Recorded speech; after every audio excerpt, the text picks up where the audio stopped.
to the Tech Money Podcast, where the worlds of technology and personal finance collide. Hosted by certified financial planner, speaker, blogger, and self-proclaimed personal finance nerd, Malcolm Ethridge. Each episode aims to make you just a little bit smarter about your money, all from the perspective of the tech professional.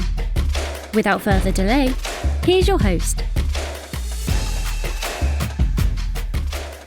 Hey there, listeners. Malcolm here.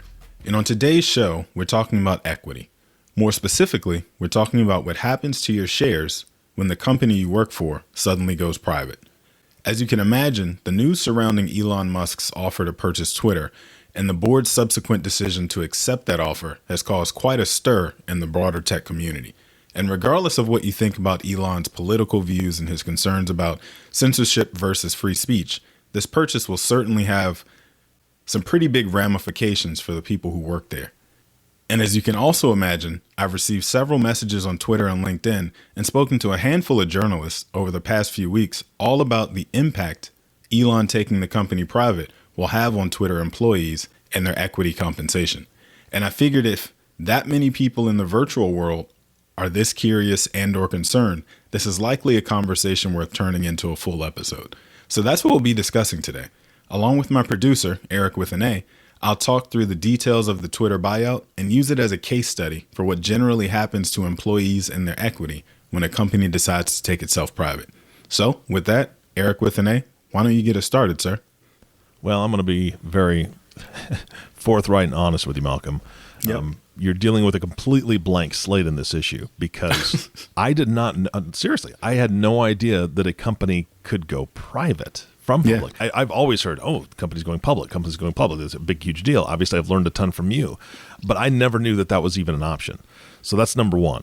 Number two, I'm on Reddit, right? I jump onto Reddit. That's a forum that I frequent. I enjoy it.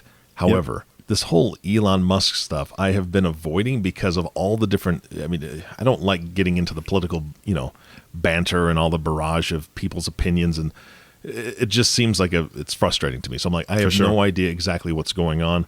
So my first question is, why is Elon Musk buying Twitter such a big deal in the first place? Yeah, well, you know what? Before I even answer the question you just asked, let me make sure to throw in the disclaimer that as of the recording of this episode, Elon Musk is still on track and still supposed to be buying Twitter for $44 billion.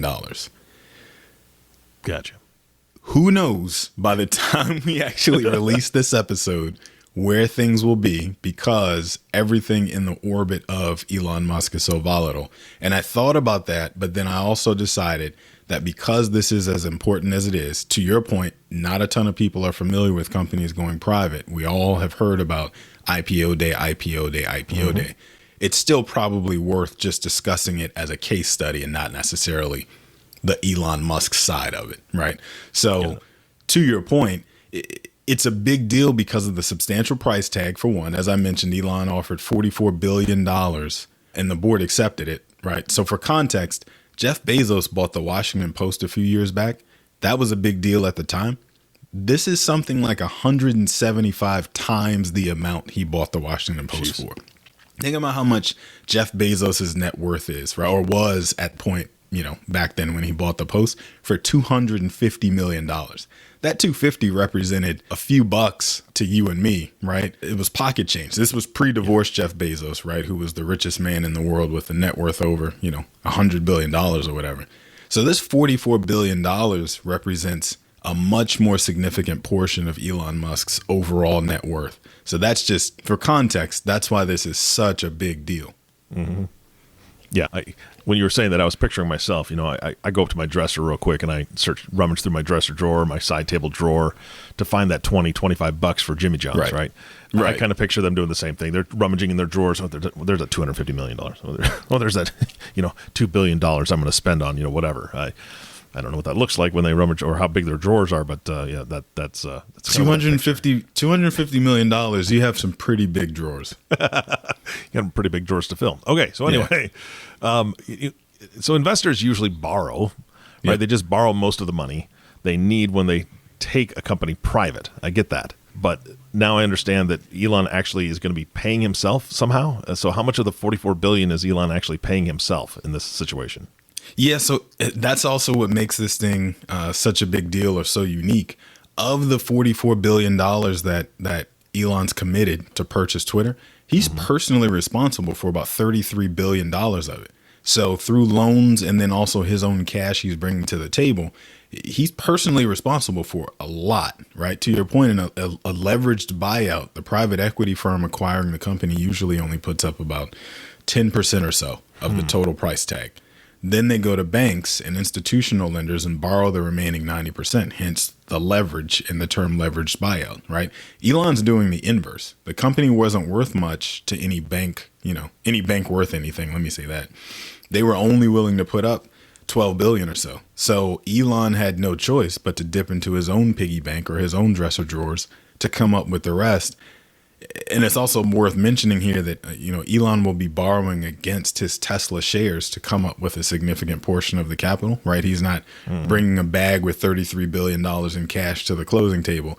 He's leveraging the value of his shares, which have appreciated significantly over the time because, he's had a super low basis in Tesla stock since forever. So the moral of the story here of my rant, my diversion I just went on real quick, is that it pays to be a billionaire, right? If you take nothing else away from this episode, you should take away that it pays to be a billionaire. I already knew that. Come on, I'm here to learn new things, man. Yeah. So speaking of which, let's take a step back because I don't understand what it means to take a public company private. So what does that mean? Yeah, I mean, it's almost exactly as it sounds. A public company is one that, they've gone through an IPO or some other event where they were listed on a public stock exchange, meaning their shares are owned by several million individual and institutional investors. And then all of their relevant financial information must be disclosed to the Securities and Exchange Commission, as well as their shareholders every quarter, right? So that's the basis of being public and the part that everybody tries to shy away from for as long as they can before IPOing. Then on the flip side, a private company is the one that's owned by one or very few individuals or institutions, right? And so almost nothing about the company and its financial position is ever public. Hence the reason WeWork was able to lie about its losses for so long before filing to go public and getting exposed, right? That's why a lot of these tech unicorn companies defer going public as long as possible. But then also for a private company, ownership connotes control. So in the case of a public company, again, the shareholders, you and I, generally have control over who serves on the board, and they're able to determine who the CEO is going to be, right? CEO serves at the behest of the board. Everybody's got somebody to be accountable to. In a private company, ownership is control. So if Elon is the sole owner, he's also able to be the judge, jury, and executioner, right? If he wants me off the platform for personal reasons, my account can be suspended tomorrow morning and there's nothing I can say or do about it, right? And so to that end, this is something we'll certainly get into, a bit more in a moment, but he also has more control over employees individually as the owner of a private company. And he'll personally appoint the CEO, for example, right? And he'll personally eliminate whole departments and leaders of those departments, I'm sure, just because he feels like it. He's already kind of tipped his hand at who he's tweeting about, currently at the company, those sorts of things. So, again, this is all a little bit confusing, but what happens to like the shareholders? So if I own shares of Twitter, or especially employees, because I know that's what you really talk a lot about on this podcast is an employee that has shares. What happens? They get just paid out or what? Well, it would look just like, if another bigger company was acquiring Twitter, right? If you own Slack before Salesforce announced their plans to buy them, you receive the equivalent number of shares in Salesforce stock to your Slack shares, right? Based on the agreed upon share price of Slack at the time they closed the deal. In this case, since it's an acquisition for cash instead of stock, you as a shareholder would receive $54.20 for every share you own, right? If you decide to hold on to those shares all the way through the acquisition, you'd see the equivalent cash show up in your brokerage account a few days after the deal closed, and that Twitter stock would disappear from your list of investments in your brokerage account. So what's also interesting to me is, this will happen to all of the institutional owners of Twitter stock. So let's say a mutual fund who owns $100 million worth of Twitter stock, they'll receive a check for $100 million that day. And then what? What other company or companies will they go out and buy with all that cash? If the market, is still down when the deal closes, will they get some other tech company or even some other social media company at a pretty steep discount with all that Twitter money? Like, clearly I'm just speculating here, but as a money nerd, like, I think that'll be interesting to watch play out as well as an investor.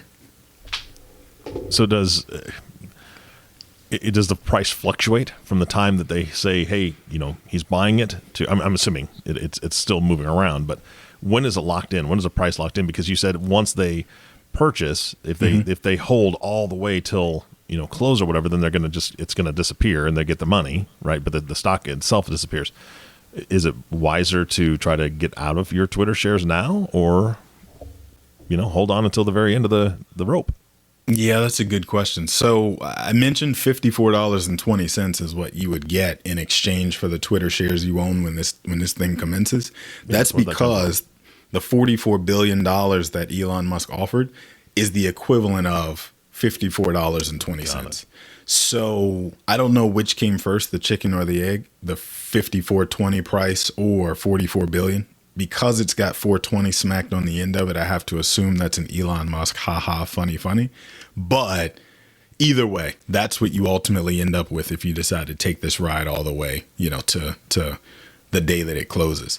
Got it. In between there, if for whatever reason Twitter were to have a bad day in the market and I was able to pick up the shares for like $45.20, let's say, I know that I've got $10 of what's called deal premium built in there, where I'm guaranteed to get $10 if this deal closes, at the end of this year like it's supposed to. And so on the flip side, people may say, well, if all I'm going to get is $10 per share, whatever percentage that represents for you as a gain, I'd be better off buying XYZ company in the meantime, who stands a much better chance to get me more return between now and the end of the year. I'm just going to sell my shares today at the price that I know, I can get, go buy whoever and take that ride instead. And so it's just a matter of what your preference is, what your risk profile is, all that kind of stuff that'll determine whether it makes sense to you to jump off the ship today for a known or hang in there. Or no, I said that the other way around. Sorry, I was trying to quote George Bush and got lost in my reference. If you want to hang in there today for a known or sell, jump off the ship today and go for a known unknown. Got it. Okay. Well, let's shift gears a little bit because I have questions about the employees, right? How will their lives change as a result of the overall acquisition? Yeah, that's a deep, heavy, loaded question. But I'll say, I'll reiterate how I started this, right? Personal and political views aside, right? And without speculating about how Elon will change the content moderation strategies and the potential he could relocate the headquarters or require workers to all start showing up in person instead of remotely like they've been doing, all that kind of stuff aside, this could have substantial financial impact on the employees. With, the company going private, there's no longer the inducement of equity to make folks want to come and work there, right? That means they'll have to rely solely on salary and cash bonuses to compensate folks. And that may or may not be all that attractive, since the trend for tech companies in Silicon Valley and elsewhere is so equity heavy, right? Like Twitter employees right now get paid more than 50%, most of them at least, more than 50% of their total compensation every year is made up of equity. So really, more than 50% of their compensation is tied to whatever the stock price is month to month, quarter to quarter, year to year. And so that's such a culture shift that could, ruffle quite a few feathers. We'll see. Okay, so let's talk about that, because we talked about regular folk, not non-employees who have shares, but now that they have equity or they have shares, what happens to that? Yeah, so similar to the example I gave before, where you and I get bought out at a fixed price.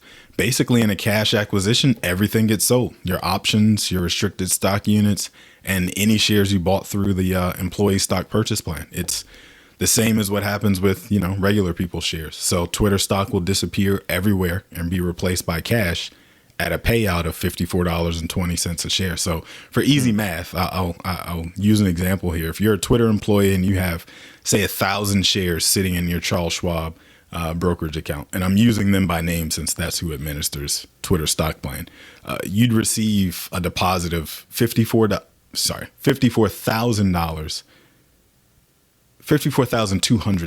Trying to do math live, and it just into your Schwab brokerage account, right, when the deal closes. So $54,200 for your 1,000 shares. You're pretty much being forced to accept a lot of cash at one time, whether you like it or not. That's really how it goes. And there really isn't anything you can do about it, but at least you're free to buy other stocks or transfer that cash out to whatever bank account you want, I guess. That's kind of the silver lining here. If you were a person who was wanting to diversify away and couldn't because, you had it all in Twitter and had to keep it there. All right. So, and I don't know Twitter's structure, but most companies have a timeline for vesting, right? What about folks that maybe they've been hired within the last year and they're not fully vested? What happens to that if they're not vested yet? Yeah. So I'll throw the disclaimer out there again. This, or I guess a new disclaimer. This might be different depending on what company you work for.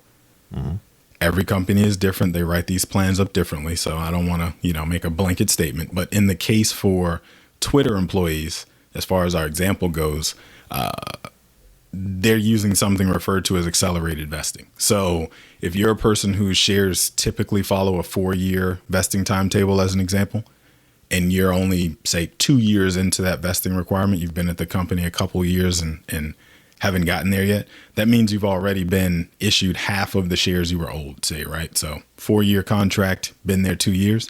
The other shares you're owed should be paid out to you over the next 2 years. In this case, they're going to accelerate your vesting to the closing date of the sale, and they're going to pay you out in cash as one lump sum based on the agreed upon share price of the deal, which in this case we know to be $54.24 for every share you would have been entitled to.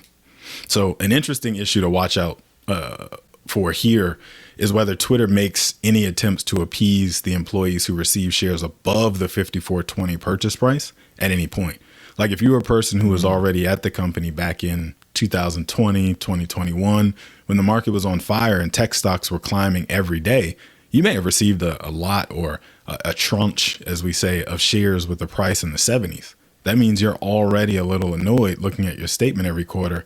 And now you're worried that your upside has been capped in the other shares you received and were, holding on for their long-term potential. So if I'm a person who, maybe I was looking at the door before this whole Elon Musk saga began, and the only thing that was keeping me here was the fact that I still had a year or two to vest the remainder of my shares, this is great news. I get bought out, at the end of the year when the deal closes. I ride off into the sunset.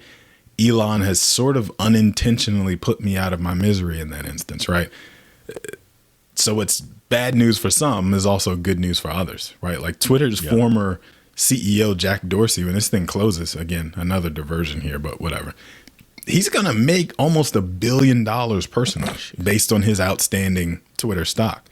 The current CEO, he won't have nearly that big a payday, but I believe he's owed somewhere close to like $40 million, right? Still not chump change. That's not too shabby. In my dresser drawers, Jimmy John's money, right? Like, so for some people, this is like a really good thing. For other people, it's, maybe it's on the fence. And for others, it's like, I came here for the stock. Now that the stock doesn't exist, what do I do? So it'll be interesting to see how it all shakes out. Well, you never know. They might just buy all of the Jimmy Johns. that could be Jimmy John's money, just all of them. Fair enough.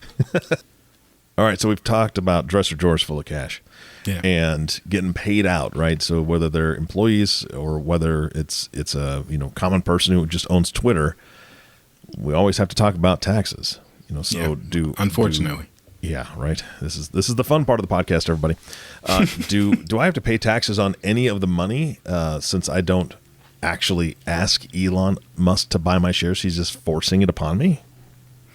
That is a fair question that the IRS has zero sympathy for. So you can probably get where I'm going. He'll They just buy consider the that IRS to be next and be done with it. I wouldn't be surprised if he tried. But yeah, so the IRS would consider this a high class problem. Let me say it that way. So under normal circumstances, RSUs, restricted stock units, are taxed as ordinary income, right? In the year that they vest and they get delivered into your brokerage account, right? In this case, it's similar in that the check you're going to receive, or really the lump sum deposit you receive in 2022, nobody writes checks anymore, but it's treated as ordinary income and reported on your W-2 right along with your regular salary and bonus. So it's important for folks to recognize that in this particular year, they're likely to have a significantly larger tax bill due compared to what they're used to, unless, the company withholds enough of this payment to account for the increased income, which is a whole other can of worms I won't open up on this episode. But I would just say, if you happen to be in this position, whether you work for Twitter or somewhere else going through a similar situation, call your accountant and discuss it long before the check shows up, right? You got plenty of time based on the time that this is going to get released and the deal is expected to close, in the last 2 months of the year. Plenty of time to work through this. So call up your accountant, be proactive, and figure out what that larger check is going to mean for you. Yeah. Well, you just actually alluded to the next thought that I had, and that's that, it's not just Twitter employees that are listening to this podcast, but we do thank you for listening, Twitter employees. Continue to listen and share. Yeah. But it's not just them. So what if there's somebody working for a company and they're concerned about the same thing happening to them? How would they know whether the company is going to buy their shares like Twitter is doing, or is there another option? Is there something else a company can do? Yeah, I mean, like I said, every company is different, right? They all write these documents up differently because their attorneys tell them to, right? Everybody's attorney advises them differently, I guess is how I should say it. So it's tough to answer that with a broad brush, but I will say every employee's equity agreement contains a section titled something like change in control, quote unquote, like literally look for those words, Control F and search for those words, change in control, which is exactly what it sounds like. It's the part of the plan document that describes exactly what is to happen in different events that lead to a change in control, whether it's through an acquisition like this or a merger or a bankruptcy or an IPO or whatever else. It's spelled out pretty clearly in that equity agreement that you signed before they issued you your lot of shares. Okay, well, that makes sense. Malcolm, this has been fantastic. We are getting, toward the end of our normal time. Yeah. But here's the thing. You're the man. You are the guy that works with folks in these types of situations all the time, right? And, Sure. and you've got your financial planner hat on. So while you have it on, what other helpful tidbits do you have and do you want to throw in there before we wrap this up? At the risk of making it even more wonky, because I feel like that's what it's been this whole time, I would just reiterate, that it's important to start planning this out the moment you find out there's a significant liquidity event like this coming your way, right? I just mentioned the tax withholding on the increased income and the impact that's going to have, potentially pushing you up into the next tax bracket even, or in some people's cases, based on what I've seen Twitter employees discussing on Twitter already, it's going to push some people up from, middle tax brackets to the very top, all in 1 year unexpectedly. Right. Wow. But there are some things you may be able to do in conjunction with your accountant and your financial planner to at least mitigate that tax bill. You're going to pay some taxes, right? Let me not set anybody up for failure that way and tell you there's a way. I got a magic pill that's going to help you not have to pay taxes on hundreds of thousands of additional income, in 1 year. But, for example, we did an episode last year on the donor advised fund as a way to maximize, the benefit of charitable gifts, right? If you give your planning team a heads up far enough in advance, they may be able to set up something like that for you. But it can't happen if you wait until like December 24th, when everybody's out of the office and with their family, and then call asking, what can we do? The answer is nothing at that point. The answer is just pay the taxes and gripe about it to your friends. But if you are proactive, the announcement's been made, the share price has been announced, and so it's simple math. How many shares do you have outstanding versus 5420? take that with you to your accountant and your financial planner and say, what do we do? And let them then do their job from there, right? But the sooner you get working on that, the better it's going to be. The outcome is going to be for you. So that's probably the one piece of advice I would have that we didn't already, dig into on here. Malcolm, I'm going to give the folks some contact information as I close this out, but is there any other contact information you want to give them in case they want to reach out to you and ask more questions? Well, I hope by now folks know that they can find us at podcast@tech-money.com. And I'm on social media at Malcolm on Money. But beyond that, I think the usual closing will do. Well, then let me do it. Here we go. Thank you so much, Malcolm. And of course, thank you, the listener, for tuning in and listening to the Tech Money Podcast with Malcolm Ethridge. If you have not subscribed to the podcast yet, please click the subscribe now button below. This way, when Malcolm comes out with a new podcast, it'll show up directly on your listening device. We humbly ask that you share this podcast and leave a review, as this will help others find the show. Like Malcolm said, you can connect with Malcolm on social at Malcolm on Money. We'd love to hear from you and answer any questions you have, and you can do so by emailing them to podcast@tech-money.com. Thanks again for listening today. For everyone at Tech Money, our hope is that this show helped make you a little smarter about your money. This has been the Tech Money Podcast. For more information on today's topic, to review the show notes, or to catch up on past episodes, be sure to check out malcolmethridge.com/podcast. And if you have an idea for a show topic that you'd like us to cover, or you want to send us feedback, the web address again is malcolmethridge.com. You can also find Malcolm across all social media platforms at Malcolm on Money. This episode was written and created by Malcolm Ethridge, with the production, the editing and sound controls powered by Proudmouth. This has been a Malcolm on Money original. Thank you for listening. The information shared in this recording and by its guests represents the views and opinions of the guests and does not represent the views or opinions of the host. This content has been made available for informational and educational purposes only. This content is not, nor is it intended to be a substitute for professional financial advice. It is always recommended that you seek the advice of your financial advisor or other qualified financial service provider with any questions you may have regarding your personal financial situation.